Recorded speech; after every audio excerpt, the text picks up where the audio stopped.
is happening, fellow fantasy GMs? I am JJ Wang. He is the bearded one, DJ Dub. And with our powers combined, we are the Fantasy Couriers. Okay, well, this is the grand finale for the rest of the league. By the time most people hear this, the Super Bowl will be over. Someone will have won, someone will have lost. We either have to hear about Philadelphia, talk about it for a year, for the entire year, and probably 20 more years, or Kansas City has set a record. So we're not going to go too much into Super Bowl, but I do have a couple questions. And then we're going to get into guys that possibly we want to add to our rosters as we're going into the dynasty offseason. But a couple of questions for you. What are your thoughts?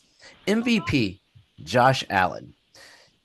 I saw it. And I was like, Josh Allen's great. But then I saw someone put Josh Allen and Lamar's stats side by side. And Lamar, like, obliterated is probably the word, but he crushed Josh Allen. Like, make a point for I don't know. What do you think about that? That's probably the best I can do. Yeah, I agree. I mean, we all know how much I love Josh Allen. I don't think, honestly, this wasn't the year for him to have MVP. I mean, I think last year was a little better. Lamar Jackson was far and away like the best QB in the league, I think, as far as he put up a lot of passing. And Lamar to put up that many passing yards, for Lamar to have that many passing touchdowns, and for him to still be effective on the ground. He had almost 1,000 yards rushing with him throwing this much. So I think as far as most valuable player goes, I think it's Lamar. I mean, and the only other guy you can give the case to is Joe Burrow, and his team didn't make the playoffs. So it's pretty much between Allen and Jackson. Yeah, Allen had a better season, or his team had a better season. So if you want to give him that's the only reason I feel like you can give him MVP. I think they just gave it to him because probably didn't want to give it to Lamar a third time, and and Allen's been that number 2 guy for so long. Probably, hey, let's just give him this one. But I think the crazy thing is, it's been talked about all week, is how that one guy put Lamar Jackson as a 4th place. He gave him a 4th place ballot in the MVP. There's maybe a second, but there's absolutely no way he's the 4th on an MVP list. Saquon Burrow? Is that who was in front of him? Allen. I mean, Allen, Saquon Burrow, is that what he did? Yeah, and then there's no way Lamar Jackson is behind Saquon Barkley or Joe Burrow. And Joe Burrow looked good. He put up a lot of yards, a lot of stats, but his team didn't make the play. Was it his fault? No, not necessarily. Defense was bad. Defense was bad, but I don't think in no world could you put Saquon over Lamar Jackson. In no world. I mean, Lamar's had the greatest year. So as we're going into the offseason, 3 names have popped up over these last little bit of guys who might be changing locations. I want you to give me a quick, are they going to do anything, and where would be an ideal spot? Because we'll get more into it later. It's just a quick hit. The first guy is Aaron Rodgers was basically told by the Jets yesterday, or Saturday rather. He was told, hey, we're not having you back. Where's Aaron Rodgers going to play?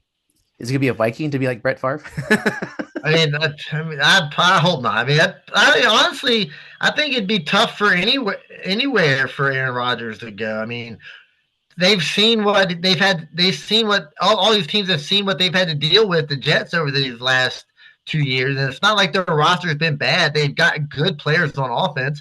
Of course, he was hurt that one year, but last year, nobody who wants to deal with this frustration of having Aaron Rodgers on their team. Dallas.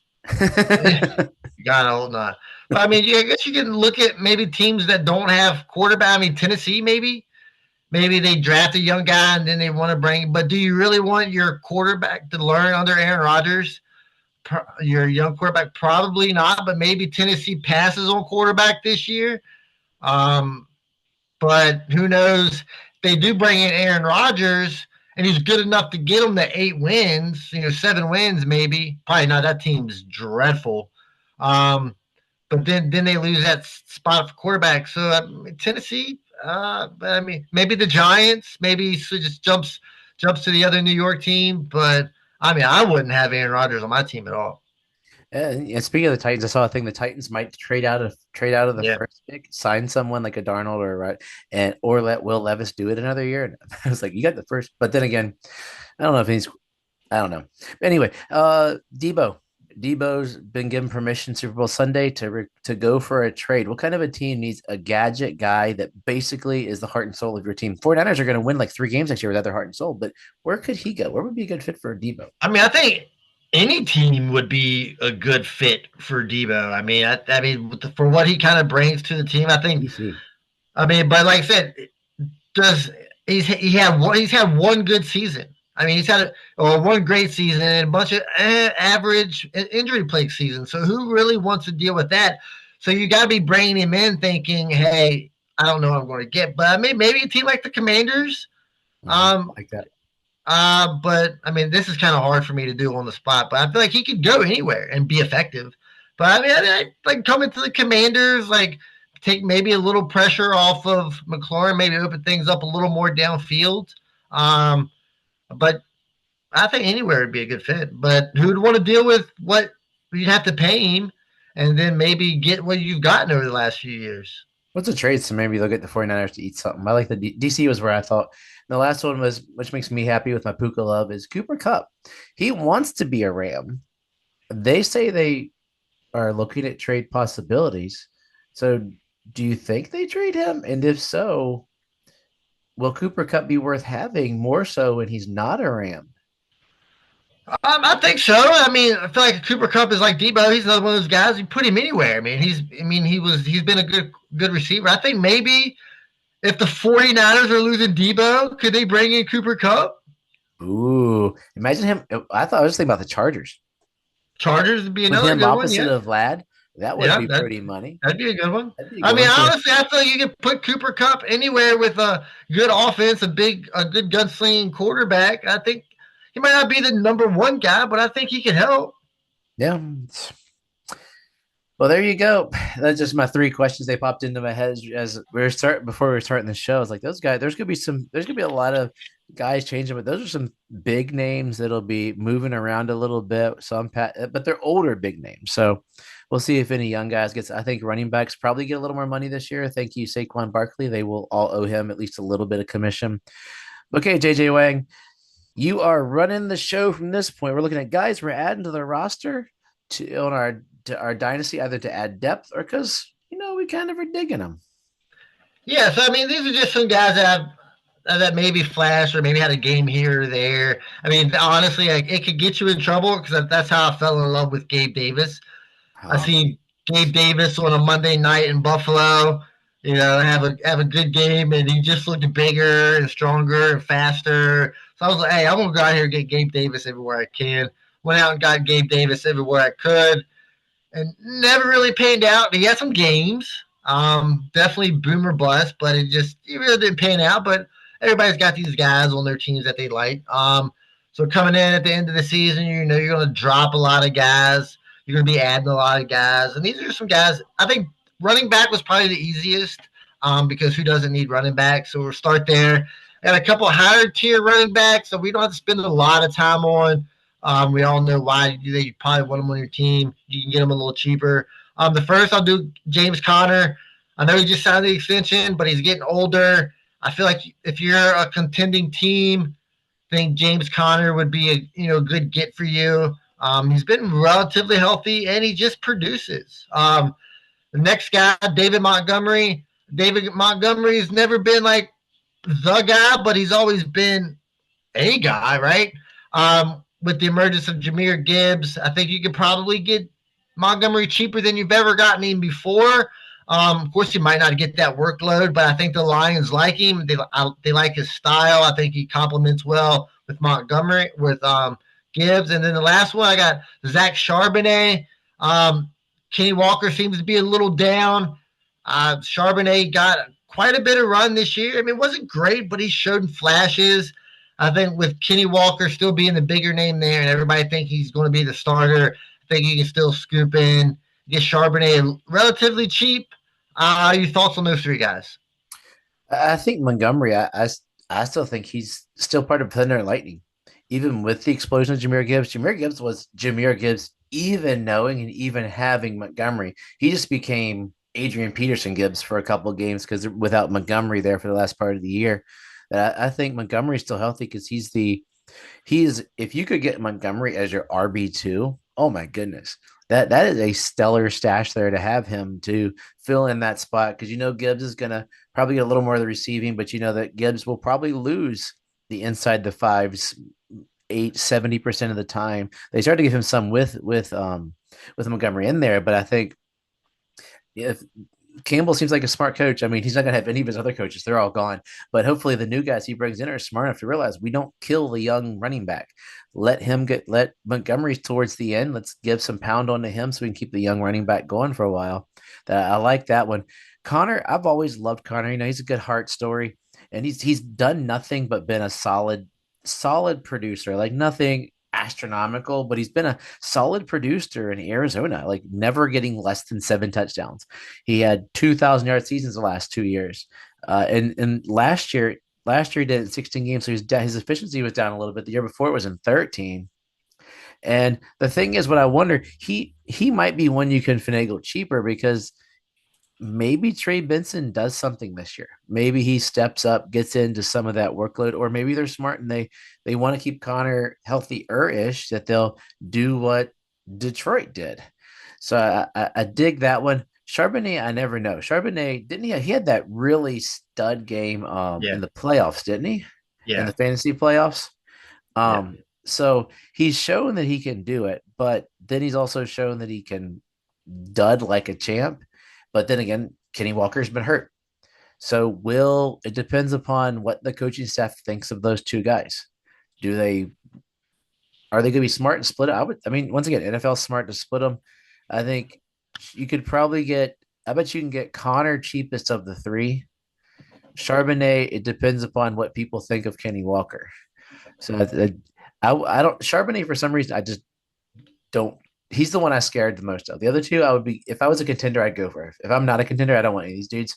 But I like all three. I like two, and then Charbonnet, and not as much. Yeah, I'm not necessarily saying if you're a contender, go out and get Charbonnet. I'm just saying that, hey, if Kenny Walker's career continues like it's been going, I think Charbonnet is a good guy to have on your bench as one of those backup running backs that if an injury happens, he's pretty much going to get the full workload. And all you need is kind of a full workload to be flex worthy. That's all I'm saying about Charbonnet. I'm not saying go out there if you're trying to win a championship, go get Charbonnet. Totally not what I'm saying. Connor, maybe. Montgomery, maybe. But Charbonnet, just a guy on the bench. All right, I got a second tier of running backs, then we'll move on to a couple wide receivers. The first tier, these are backup running backs. I think they're starters. Well, I'm not going to say their starters aren't good because that's not the case at all. But if their starters happen to go down, these guys could come in, manage, and not provide probably what these guys would do, but be worthy of a roster, a starting spot. And the first one is Tyler Algier. Of course, he's not going to get the run because they got Bijan. But if something were to happen to Bijan, we've seen Algier be able to maintain that workload. I mean, he had some good games even with Bijan Robinson. He did receive the fewest carries of his career, which is to be expected. Bijan is the guy.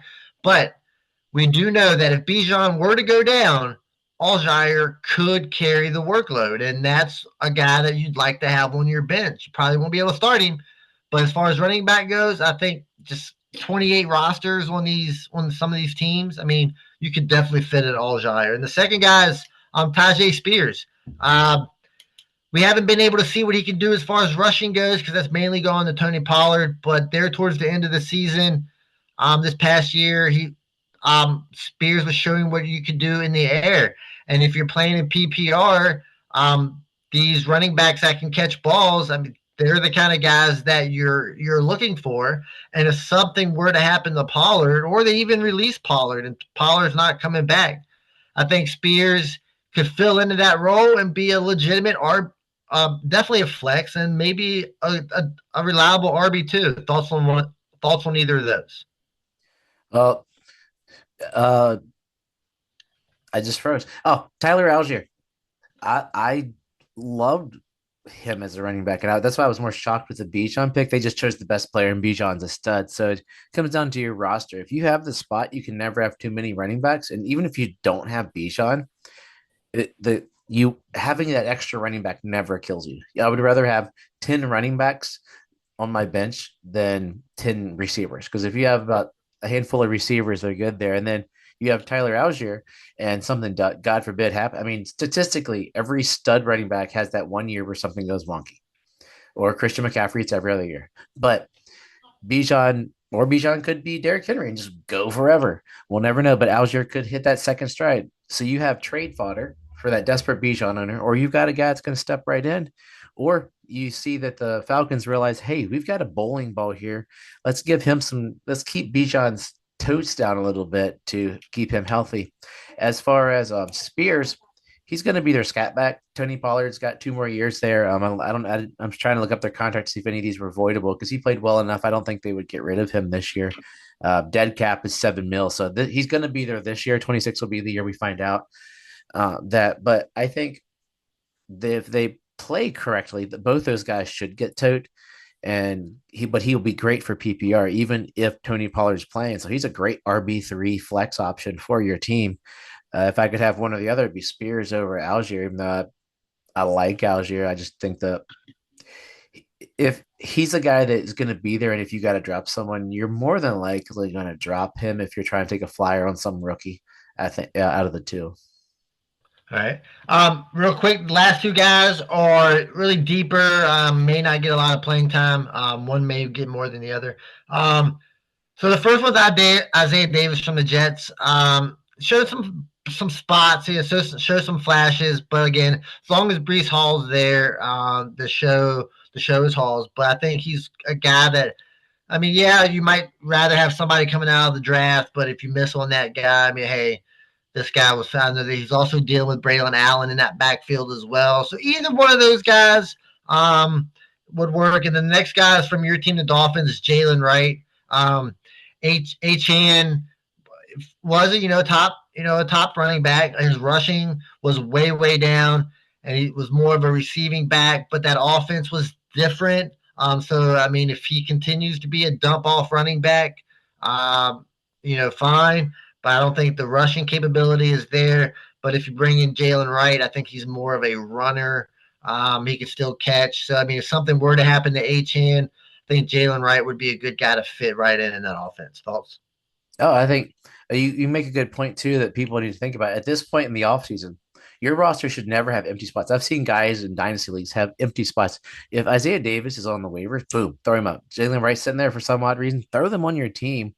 And then as you go through the draft, you're like, oh, I'd rather have the 7th-string running back for the Titans. Okay, you're a ninny, but the thing is, we're going back to this Breece Hall love we have. Breece Hall has never crossed 1,000 yards.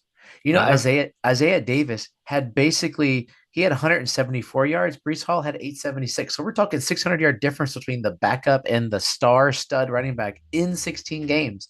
And I don't see the Jets getting any better. So Isaiah Davis is a great guy to have on your bench as far as covering your Breece Hall butt. And Breece Hall's in year 4 too. So Breece Hall, they might go, hey, he's going to command money on talent alone. They might say, hey, we're going to groom Isaiah Davis, who's only 2 years in, a heck of a lot cheaper, and you might have a diamond in the rough in 2 years. Jalen Wright, same kind of deal. Like Mostert's going to be gone, so he could take in the Mostert role. I don't think they ever intended HN to get that much traction at all, and it would be smart, as I've said with the other guys. I could see Wright. I would rather have Davis than Wright, I think. Because when I saw Wright, hopefully he's learning to look forward. He seemed to just sort of he didn't, I don't know, just watch something about watching him play. I was excited to have him on the team, realizing we had another fast running back in Miami, but something just it felt like he was off this year, but it could have been, there was just, that whole team was a mess. Yep. Isaiah Davis, I mean, when he played, he looked decent, and that team was a mess too. So I think they're both, I mean, anybody's worth a stash at this point, especially a warm-bodied running back, but Davis really intrigues me. All right. Yeah, I like him too. He's interesting. All right, I got 2 wide receivers. Move on to 2 tight ends, and then we'll call it a day. So my receivers, So the first one I got is a guy that came out of college, came out of Alabama. He was really good at Alabama. That's John Mechie. Of course, he had the Hodgkin's or the cancer, so he missed his whole season. Didn't really get much run. Started to play more the second half of the season. Didn't have a lot of great games, but he was getting involved more than he has in the past. So I mean, that's a good sign. Of course, there's Stephon Diggs. We don't know what Stephon Diggs is going to happen. He was on the IR, so they don't know if we're going to bring him back. And then Tank Dell is probably going to be out the start of next season to start. So this provides John Mechie the opportunity to be the number 2 wide receiver. Now the offense was a little down. Nico Collins is the one. So the pressure is not there, but I think Mechie could possibly fill in that number 2 role to start, maybe just get more run. I mean, he's only 24, probably 25 by the time the season starts, so he's still young. He's got still a couple of years. And then the other guy, we talked about Cooper Kupp and the Rams, and that's Jordan Whittington. Flashed a little bit in the middle of the season. Of course, with Puka and Cooper Kupp, he's not going to have a lot of opportunity. But with Cooper Kupp gone, this could move Whittington into that wide receiver 2. And in that offense, they've been able to maintain 2 wide receivers at a high ceiling, so he might be able to fit into that number 2. He might not produce like high end wide receiver numbers, but I mean reliable wide receiver 3, low end wide receiver 2 numbers. I think that's an interesting look at a guy that you could be keeping on your bench and acquire for pretty much nothing. No, he'd be a good nothing because if you look at the weeks when Puka and Cooper he had that 10 for 89, 8 for 62, and people got excited, then he just disappeared. He just like zero. So once they were back in and rolling, he was nothing. But now Cooper's going to be gone. I mean, they got to have figured that's why they're getting rid of Cooper to get him some role. And I mean, it's going to be the same offense without Cooper Kupp. Puka's the stud. This could be a 2. I would love to have Whittington like sitting there knowing that he could be my 3, but he's on your team. He's probably your 5th or 6th receiver, but you know that he could easily pop into the 3rd. And if he plays like even gets a quarter of what Cooper did, like Cooper wasn't great this year. He was still the 49th receiver. So if you get for what you would pay for Whittington, get the 49th receiver in the league as far as yardage. That's not bad considering there's 12 teams in the league. You'd have a wide receiver 3, probably sneak in some touchdowns, but stupid Kyron Williams takes them all. Not a bad pick at all. Mechie, I've always loved Mechie. I've got a heart for Mechie. As I'm looking up stuff, one of the plays called the Toro Times is saying that they think Mechie should get a good role this year with Diggs and Woods, and then wait until Tank Dell gets back. And it's a matter of if you're investing in him, is he like a stock that you want to make sure he starts strong and you trade out, or is he a guy that we think is going to be long term? Who knows? But he's got the pedigree and everything that he should be a great receiver to have coming in. He just was dealt a bad hand coming into the league. He came into the league injured and then got the cancer, and then all of a sudden Tank Dell became a good receiver, and then they got Stephon Diggs. It just was not.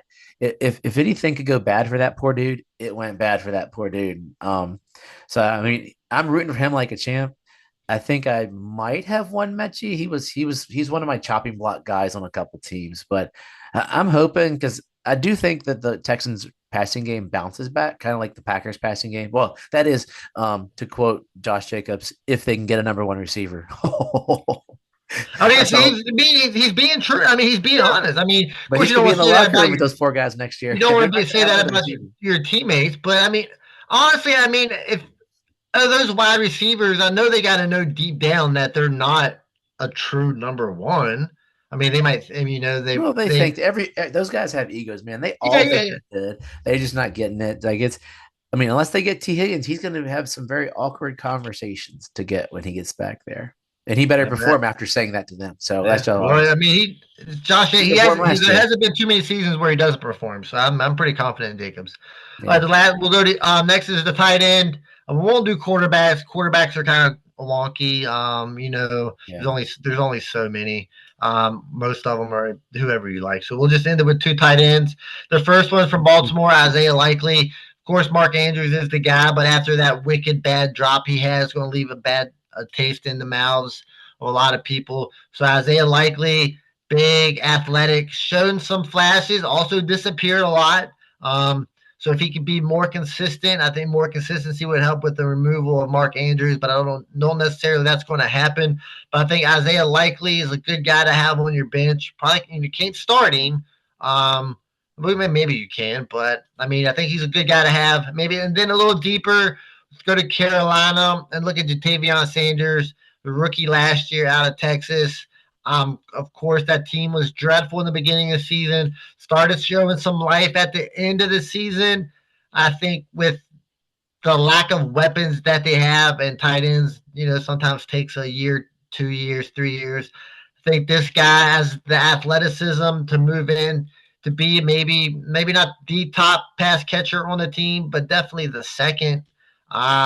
He had a couple decent games. He had a 6 for 61. He had a 4 for 87. So the ability is there. Just can the quarterback be consistent? I think that's what's going to be. Can Bryce Young be the guy in the second half of the season instead of the first half of the season? Yeah, I've been on the Likely train. I'm starting to fall off. Because the thing is, unless you're doing multiple tight end or tight end premium, I always carry too many tight ends, and I've learned that they're all you've convinced me. I love tight ends. It's still my second favorite position to linebacker.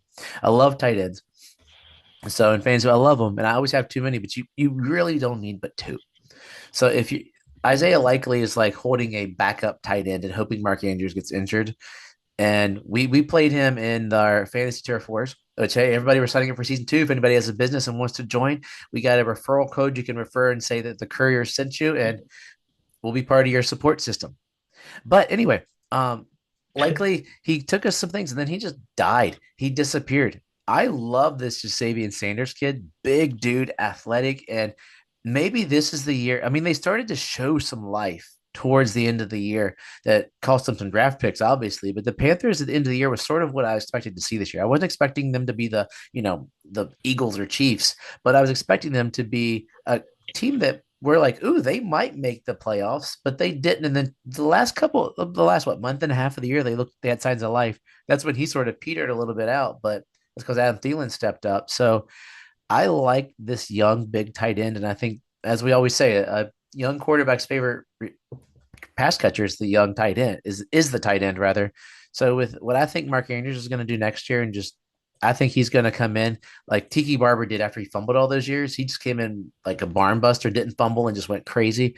I can see Mark Andrews doing that and likely just being dead to the world because they discovered Bateman and Flowers, and he didn't take that next step. But Sanders, I would roster Sanders but he's also probably a quick cut because he's a tight end. But I like Sanders a lot.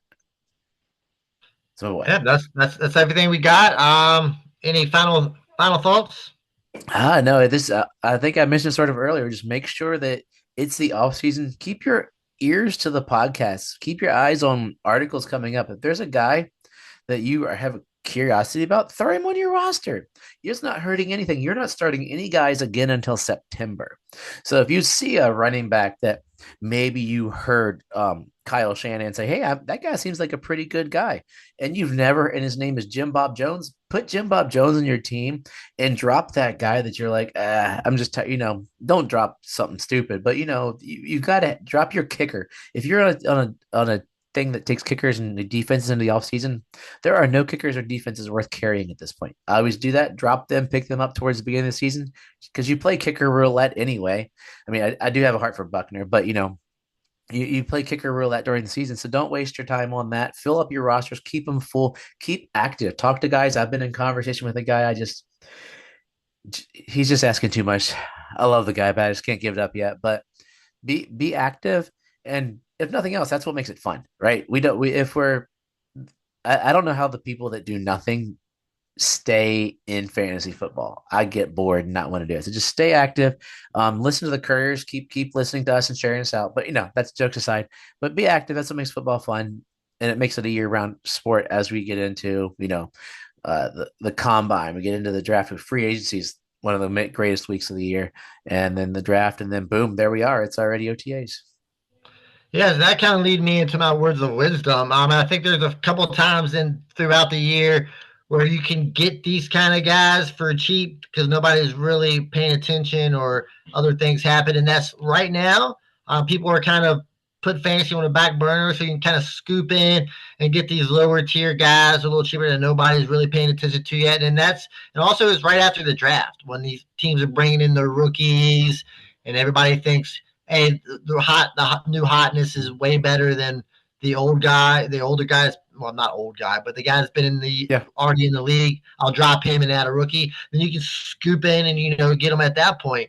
So I think if you really want to get these guys that are just roster fillers at the moment, I think that's the 2 times you need to get in, and after that, people start playing, and so they start showing out. So it's either now or after the draft. So as always, trust yourself and trust the process.